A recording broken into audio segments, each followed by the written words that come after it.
विजय बापू Shivtare, Balasaheb Chandere, Kuldeepji Conde, Ramesh Conde, Ranjit Shivtare, Balchandra Jagtap,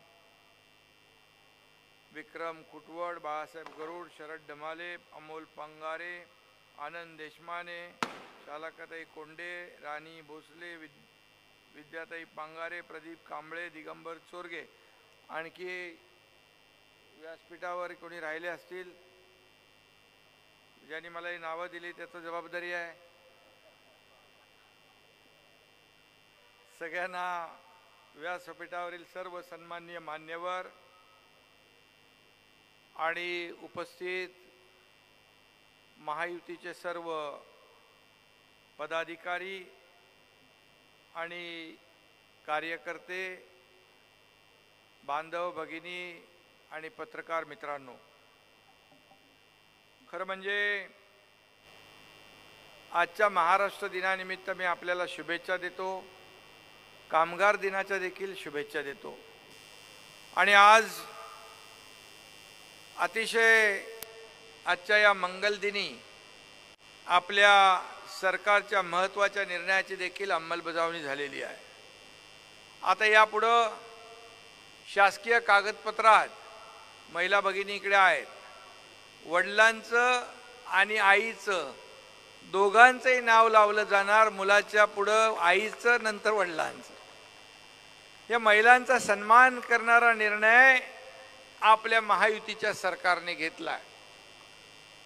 महिलांच्या बाबतीमध्ये अनेक निर्णय घेतले. नीलमताईंनी मगाशी सांगितलं असेल, सक्षमीकरण असेल, 50% एसटी सवलत असेल, लेक लाडकी लखपती असेल, मोदी साहेबांनी घेतलेलं लखपती दिदी असेल, ड्रोन दिदी असेल, उज्ज्वला योजना असेल, धनजन योजना असेल, जनधन योजना. घर घ्यायचं विकत असेल तर आपण स्टॅम्प ड्युटीमध्ये महिला भगिनींनी घेतलं 1% स्टॅम्प ड्युटीमध्ये सवलत देतो. अशा अनेक योजना आपण महिला भगिनींसाठी घेतल्यात. मुद्दाम मी अगोदर बोललो कारण आजपासून 1 मे पासून हा महिलांचा सन्मान करणारा निर्णय आपण घेतला होता. आईचं नाव लावण्याचा तो आजपासून लागू झालेला आहे. मुलगी, सून, पत्नी असा कोणताही भेदभाव आम्ही करत नाही, आपलं सरकारही करत नाही. आणि असा जे भेदभाव करतात त्यांना भोरची जनता मतदान करेल का? भोरची जनता सुज्ञ आहे. त्यामुळे महिला भगिनींचा सन्मान करणाऱ्या महायुतीलाच भोरची जनता मतदान करेल असा विश्वास आहे. खरं म्हणजे भोर या शब्दाचा अर्थ पहाट, आणि भोरची जनता सुजाण आहे. आपल्या विकासाची, भरभराटीची नवी पहाट ती घेऊन येणार आहे. खरं म्हणजे मी सुनेत्राताईंचा उमेदवारी अर्ज भरायला देखील आलो होतो आणि त्यावेळेस सुनेत्राताई यांना विजयी करणार आपल्या सगळ्यांच्या साथीने, सहकार्याने, शुभेच्छांमुळे, आशीर्वादाने असा मी त्यांना शब्द दिला होता. आणि आपल्याला माहीत आहे की एकनाथ शिंदे दिलेला शब्द पूर्ण करतो. आणि आपण सगळेजण येत्या 7 तारखेला सुनेत्राताईंना विजयी कराल अशा प्रकारचा विश्वास या ठिकाणी व्यक्त करतो. खरं म्हणजे युती धर्म पाळा आपल्या विजय बापूंनी पण पाळला. विजय बापूंनी अगोदर खूप त्रास दिला होता.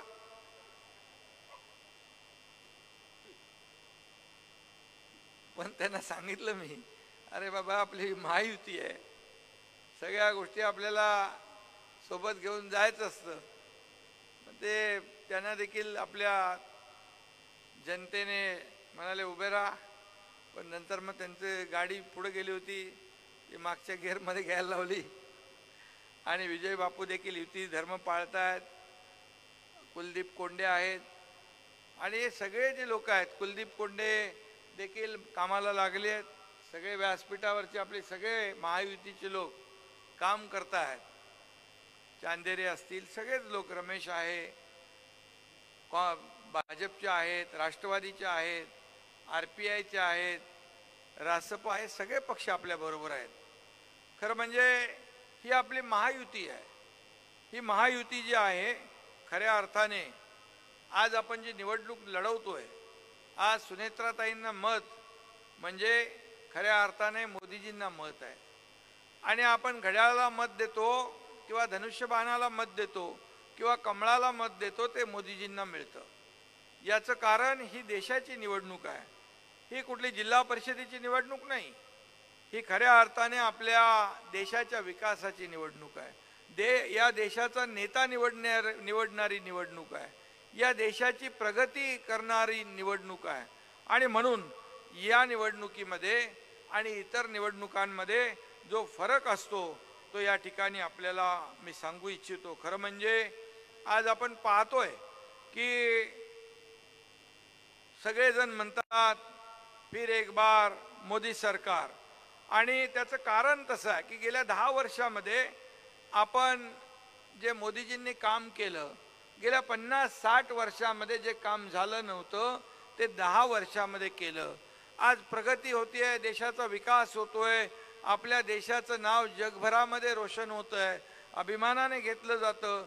मी जेव्हा स्वित्झर्लंडला दावोसला गेलो होतो फिरायला नाही, आपल्या इथे इन्व्हेस्टमेंट आणायला. काही लोक गरम झालं की लंडनला जातात हवा खायला, तसं नाही. हा तुमचा एकनाथ शिंदे दावोसला गेला आणि त्यावेळेस 1,37,000 कोटीचे MOU आपण साईन केले.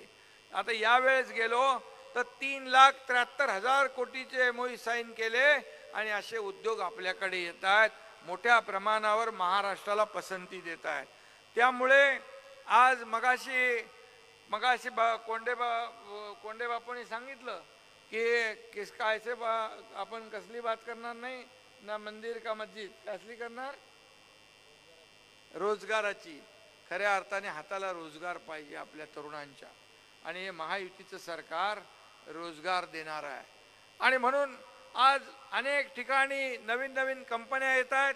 मला मगाशी शिवतारे बापूने सांगितलं की आपण गेले 93 साली हे कुठं भोर येथील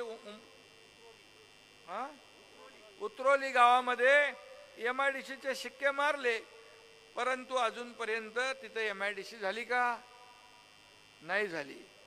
तर मी तुम्हाला शब्द देतो की उतरोलीला MIDCची कारवाई सुरू करण्याच्या सूचना मी MIDCच्या मंत्र्यांना देतो. कारण शेवटी उद्योग असतील तर काम मिळेल. आज मुंबई पुणे हायवे झाला तेव्हा बाळासाहेबांच्या संकल्पनेतून झाला. गडकरी साहेबांना बाळासाहेबांनी सांगितले पुणे मुंबई, अरे 8-8 तास घाटात अडकलं तर काय त्याचा उपयोग आहे, मुंबई पुणे रस्ता करा. आज देशातला पहिला ॲक्सेस कंट्रोल द्रुतगती मार्ग मुंबई पुणे झाला. आज आपण डेली अपडाऊन करू लागलो. 2.5 तासात मुंबईतला माणूस पुण्यात, पुण्यातला माणूस मुंबईत. आज बघितलं तर इकडे हिंजवडी असेल, इकडे या भागामध्ये IT पार्क झाले, आपले ऑटोमोबाईल इंडस्ट्री आली, सर्व्हिस इंडस्ट्री आली, रिअल इस्टेट बूम झाली. आणि एक रस्ता काय करू शकतो याचं उदाहरण या मुंबई पुणे एक्सप्रेसने दिलंय. आज आम्ही तिथं आणखी एक मिसिंग लिंक करतोय. जगातला सगळ्यात रुंद असलेला टनेल आपण करतोय. आता घाटातलं सेक्शन जे आहे, घाट तुमचा ड्रॉप होईल आणि डायरेक्ट तुम्ही त्या या टनेलमधून येणार. अर्धा तास अगोदर या पुण्यामध्ये आपण पोहोचणार. पुणे रिंग रोड आपण करतोय. पुणे रिंग रोड देखील या ठिकाणी शेतकऱ्यांना कुठली अडचण असेल, कुठले प्रश्न असतील, सर्व्हिस रोड असेल, काही असेल तर एकनाथ शिंदे बसलाय तुमच्या अडचणी सोडवायला. त्यामुळे शेतकऱ्यांवर अन्याय कुठल्याही परिस्थिती होणार नाही. आज आपण समृद्धी महामार्ग केला, बाळासाहेबांचं नाव दिलं, त्यालाही विरोध केला होता. खरं म्हणजे जेव्हा आपलं सरकार स्थापन व्हायच्या अगोदर अनेक प्रकल्पांना अगोदरचे लोक विरोध करत होते. अगदी म्हणजे मेट्रोला असेल, कारशेडला असेल, समृद्धी हायवेला असेल, तर अटल सेतूला असेल, अनेक प्रकल्पांना विरोध केला, मेट्रोला विरोध केला. पण आपलं सरकार आल्यानंतर मी आणि देवेंद्रजी पहिले सरकारमध्ये पहिली शपथ घेतली आणि पहिल्या कॅबिनेटमध्ये आम्ही निर्णय घेतला शेतकऱ्यांच्या हिताचा, सिंचनाचा. जे वाया जाणारं पाणी दुष्काळग्रस्त भागामध्ये वळवलं पाहिजे, यासाठी मोठा प्रकल्प केला पाहिजे, ही पहिला निर्णय आम्ही घेतला. आणि तुम्हाला बांधवांनो भगिनींनो एक सांगतो की गेल्या अनेक कॅबिनेटमध्ये जे आम्ही निर्णय घेतले, सिंचनाचे 122 प्रकल्पांचे आपण निर्णय घेतले. आणि मागच्या 2.5 वर्षाच्या महाविकास आघाडी सरकारने फक्त 4 सुप्रमा दिल्या होत्या. हा आपला फरक आहे. आणि हा जो भोर विधानसभा आहे, या ठिकाणी अख्ख्या अर्ध्या पुणे जिल्ह्याला पाणी पुरवठा करणारा हा भोर विधानसभा. आणि म्हणून या भोर विधानसभेतल्या लोकांना देखील पुरेसं पाणी मिळालं पाहिजे, हा आपला हक्क आहे. आणि म्हणून हे सरकार काम करणारं सरकार आहे. हे सरकार सर्वसामान्यांना न्याय देणारं सरकार आहे. आणि म्हणून शेतकरी असतील, कष्टकरी, कामगार, आज शेतकरी या ठिकाणी उपस्थित आहेत. 6,000 रुपये मोदी साहेब देतात, त्यामध्ये 6,000 रुपये आपण राज्य सरकारने घातले. आता 12,000 रुपये वर्षाला शेतकऱ्याला देण्याचा निर्णय आपण घेतला. हे सरकारचं काम आहे. शेतकऱ्याला 1 रुपयामध्ये पीक विमा देण्याचा निर्णय आपण घेतला. आधी शेतकरी विम्याची रक्कम भरत होता, प्रीमियम भरत होता. आम्ही सांगितलं शेतकरी हा आमचा मायबाप आहे, हा अन्नदाता आहे, त्याला काही तोशीस लागता कामा नये. 1 रुपया त्यांनी भरायचा, बाकी सगळे पैसे सरकार भरणार. आज आपल्याला मी सांगतो, अवकाळी अतिवृष्टी गारपीट होते, शेतकऱ्यावर संकट येत आहे, परंतु हे आपलं सरकार शेतकऱ्यांचं आहे. आतापर्यंत 15,000 कोटी रुपये नुकसान भरपाई देणार हे आपलं सरकार आहे. आपण सगळे नियम बदलले, NDRFचे बदलले, 2 हेक्टरचं 3 हेक्टर केलं. सततच्या पावसाचं नुकसान धरत नव्हते, नुकसान भरपाईमध्ये ते आपण धरू लागलो. हे शेतकऱ्यांसाठी आपण केलं, महिला भगिनींसाठी केलं, तरुणांसाठी आपण करतोय. आमच्या ज्येष्ठ वयोवृद्ध लोक आहेत, वयश्री योजना त्यांच्यासाठी करतोय. कितीतरी योजना केंद्र आणि राज्य सरकारने आपल्यासाठी केल्यात. मी आपल्याला बांधवांनो भगिनींनो सांगतो, 2014 पूर्वी या देशामध्ये बॉम्बस्फोट होत होते, दंगली होत होत्या, घोटाळे होत होते, बॉम्बस्फोट होत होते आणि भ्रष्टाचाराचे अनेक प्रकरण आपण पाहत होतो. आज मला सांगा, 2014 नंतर मोदीजी प्रधानमंत्री झाल्यानंतर एकही बॉम्बस्फोट करण्याची हिम्मत पाकिस्ताननी केली नाही. कारण त्यांना माहित आहे आता बॉम्बस्फोट केला तर direct Modiji direct surgical strike करतील.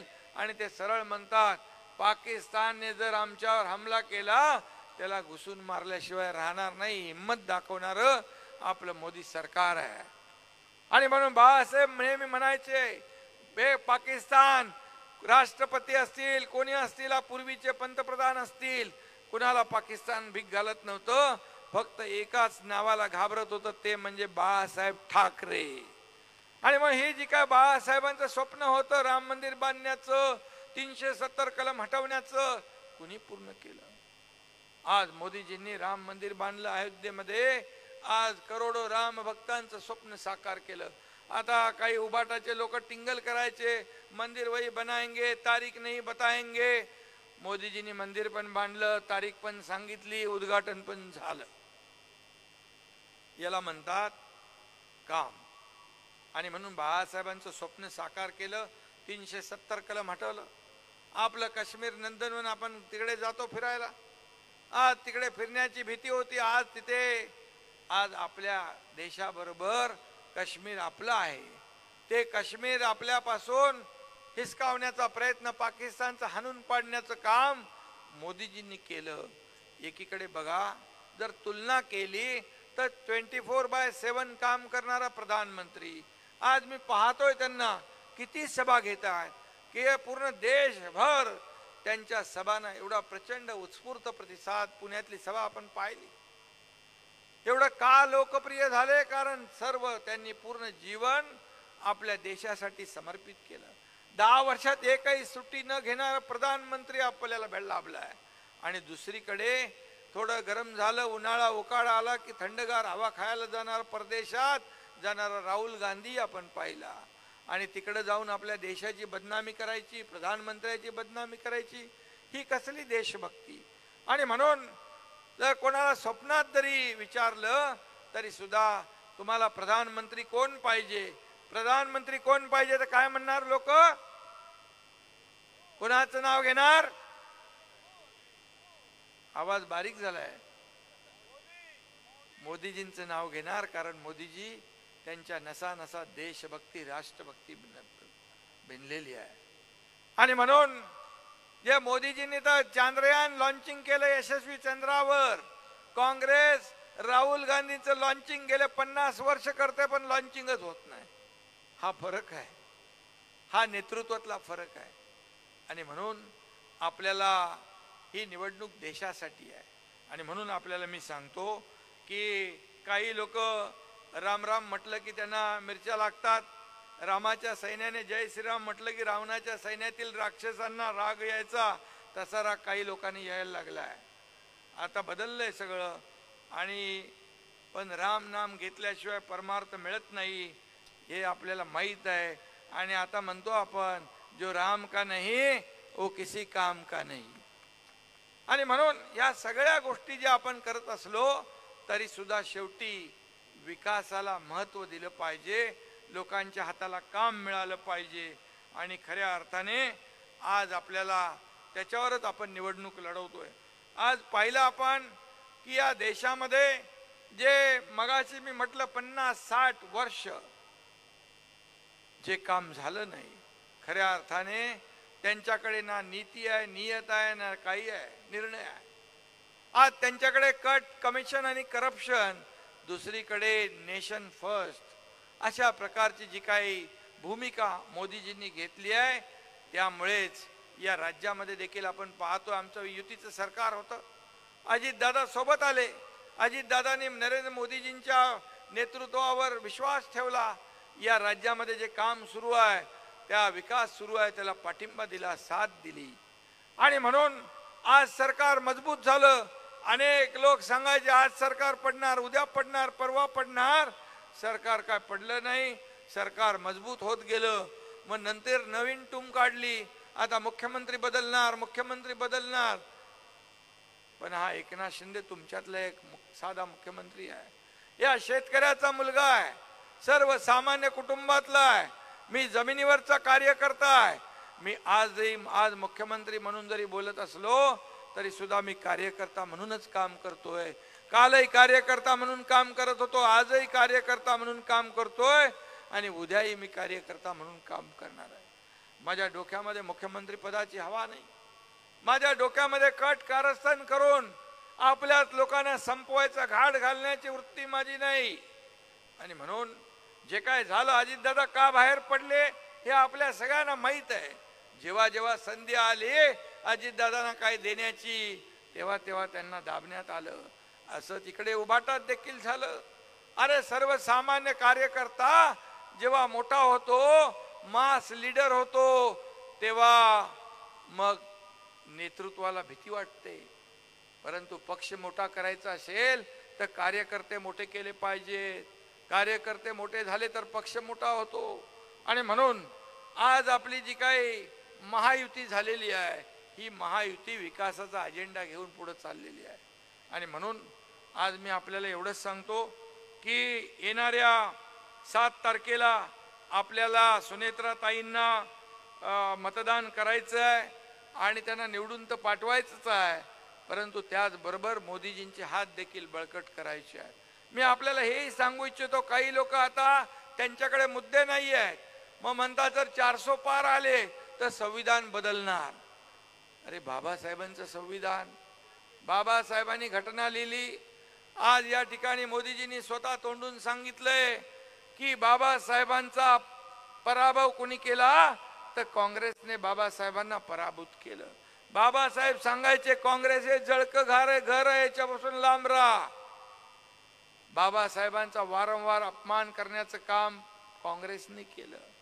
संविधान दिन 50-60 वर्ष त्यांना आठवला नाही, पण संविधान दिन साजरा करण्याचं काम मोदीजींनी सुरू केलं. आज लंडन मधलं घर असेल, आज देशातले बाबासाहेबांच्या ज्या काही पाऊल खुणा आहेत त्याचं स्मारकात रूपांतर करण्याचं काम मोदीजींनी केलं. त्याचबरोबर महाराष्ट्रामध्ये मुंबईमध्ये हिंदू मिल मध्ये बाबासाहेबांचं स्मारक एवढं आपण भव्य दिव्य करतोय की जगाला हेवा वाटावा असं आपण करतोय, परंतु कुठंतरी काहीतरी सांगायचं, तुमचं आरक्षण काढणार, बाबासाहेबांचं संविधान बदलणार. पण मी नेहमी सांगतो, जब तक सूरज चांद रहेगा बाबा साहेब का संविधान कायम रहेगा. मराठा आरक्षण दिलं, त्याच्यावर टीका होऊ लागली. एवढे वर्ष तुमच्या हातात संधी होती, परंतु मराठा आरक्षण दिलं नाही. तुम्ही मराठा समाजावर मोठे नेते झाले, सत्ता झाली, सगळं झालं, परंतु मराठा समाजाला वंचित ठेवलं. आणि पण याच वेळेस मी जाहीरपणे शपथ घेतली होती, छत्रपती शिवाजी महाराजांची शपथ घेऊन सांगितलं की मराठा समाजाला आरक्षण देणार. या एकनाथ शिंदेने विशेष अधिवेशन घेऊन मराठा समाजाला 10% आरक्षण देण्याचा निर्णय घेतला. आज कुणबी प्रमाणपत्र मिळत नव्हती, नियम असून कायदा असून कोणी धाडस करत नव्हतं, पण आपण केलं. ओबीसी इतर समाजाला कुठल्याही आरक्षणाला धक्का न लावता आपण 10% आरक्षण दिलं. त्यावर सगळं बोंबाबोंब सुरू झाली, हे टिकणार नाही. मी सांगितलं, अरे तुम्ही दिलं तर नाही, पण आम्ही दिलंय, तुम्ही टिकणार का नाही त्याची कारण सांगा. आम्ही का टिकेल याची कारण सांगतो. कारण लाखो लोक आम्ही त्या कामाला लावले, त्याचा डिटेल सर्वे केला, इम्पिरिकल डेटा गोळा केला आणि टिकणार, कायद्याच्या चौकटीत बसणार मराठा समाजाला 10% आरक्षण दिलं. ओबीसीला इतर समाजाला धक्का न लावता. का पोटदुखी झाली तुमची? कोर्टामध्ये गेलात, कोर्टाने देखील स्टे दिला नाही, तुमचं अपील फेटाळून लावलंय, कोर्टामध्ये टिकलंय. पुढे देखील आपण टिकवणार, कारण कायद्याच्या चौकटीत बसणारं आरक्षण आपण दिलेलं आहे. आणि म्हणून फक्त जे स्वतः करू शकले नाहीत, जे आपल्या सरकारने केलं, जे पूर्वी देवेंद्रजींनी दिलं होतं ते हायकोर्टामध्ये टिकवलं आपण, परंतु सुप्रीम कोर्टामध्ये महाविकास आघाडीचं सरकार आलं आणि तिथं ते रद्द झालं. आपण पुन्हा दिलेलं आहे. आणि म्हणून आज सरकार जे आहे ते आपण पोटात एक ओटात एक नाही, जे होणार असे तेच बोलणार, जे होणार नाही ते बोलणार नाही. खोटी आश्वासनं आपण कधी दिली नाही, देणार नाही. बाळासाहेबांनी, दिघे साहेबांनी ते आम्हाला शिकवलं नाही. आणि म्हणून आपल्याला मी एवढंच सांगतो की येणारी निवडणूक जी आहे, आज मला मगाशी आणखी काय सांगितलं, PMRDचे काही विषय आहेत. गुंजवणी प्रकल्पाअंतर्गत वाजेगर, कांगणी, शिवगंगा या 3 उपसा सिंचन योजनांना त्वरित मंजुरी पाहिजे का? मान्यता त्याला दिली जाईल, त्याला सुधारित प्रशासकीय मान्यता देखील दिली जाईल.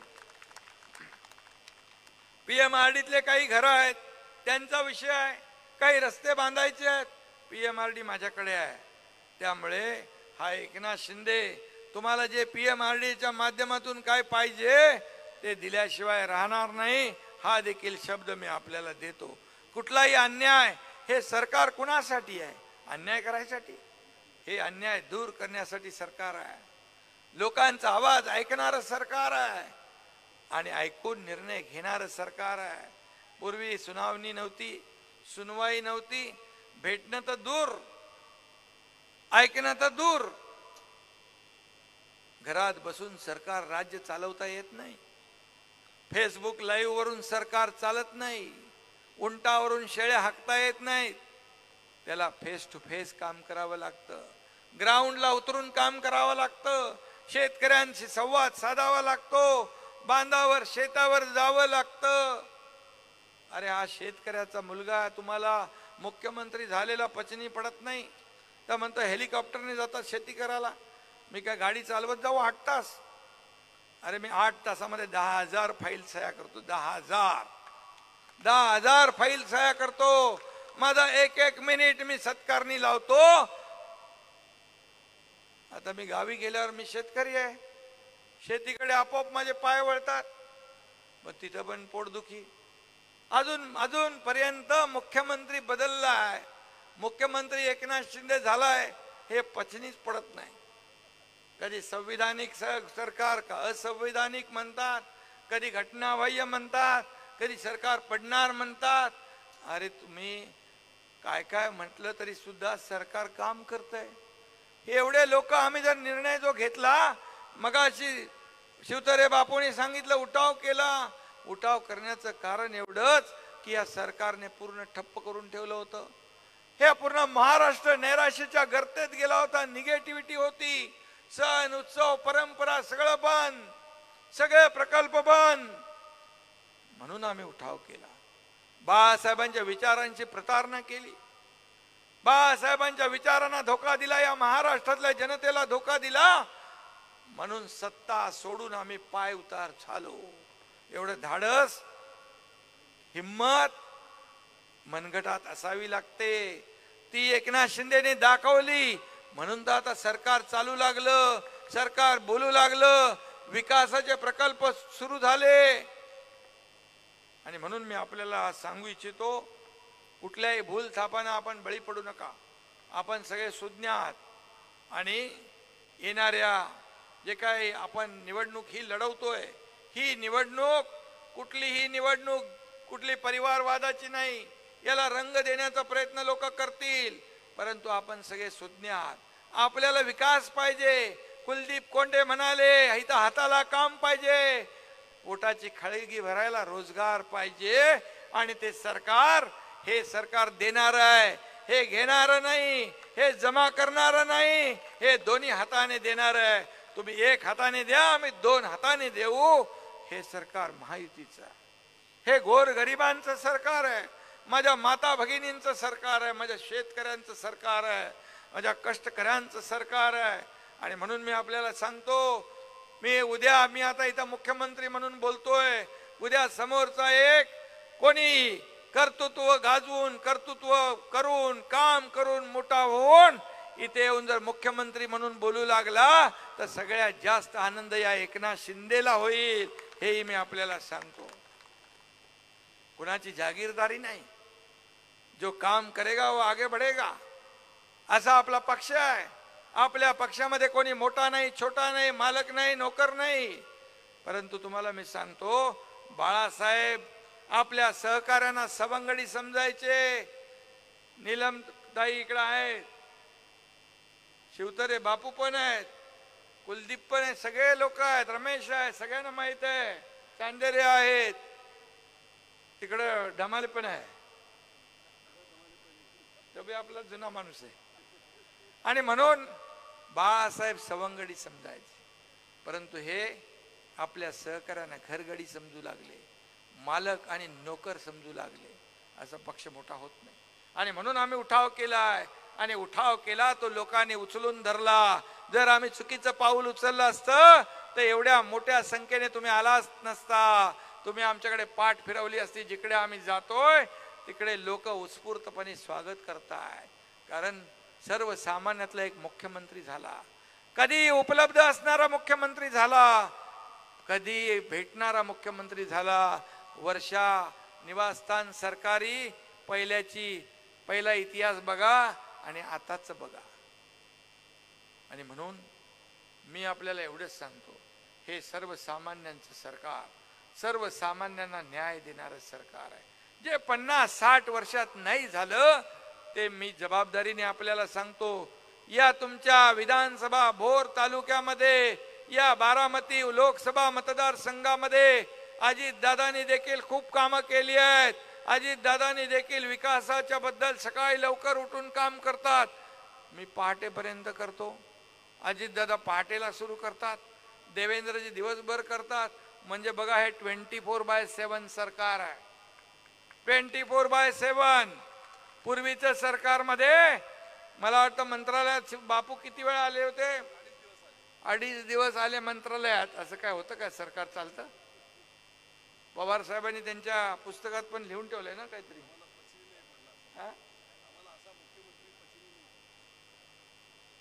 मला बोलायच्या अगोदर त्यांच्या महाविकास आघाडीतले नेते बोलून मोकळे झालेत.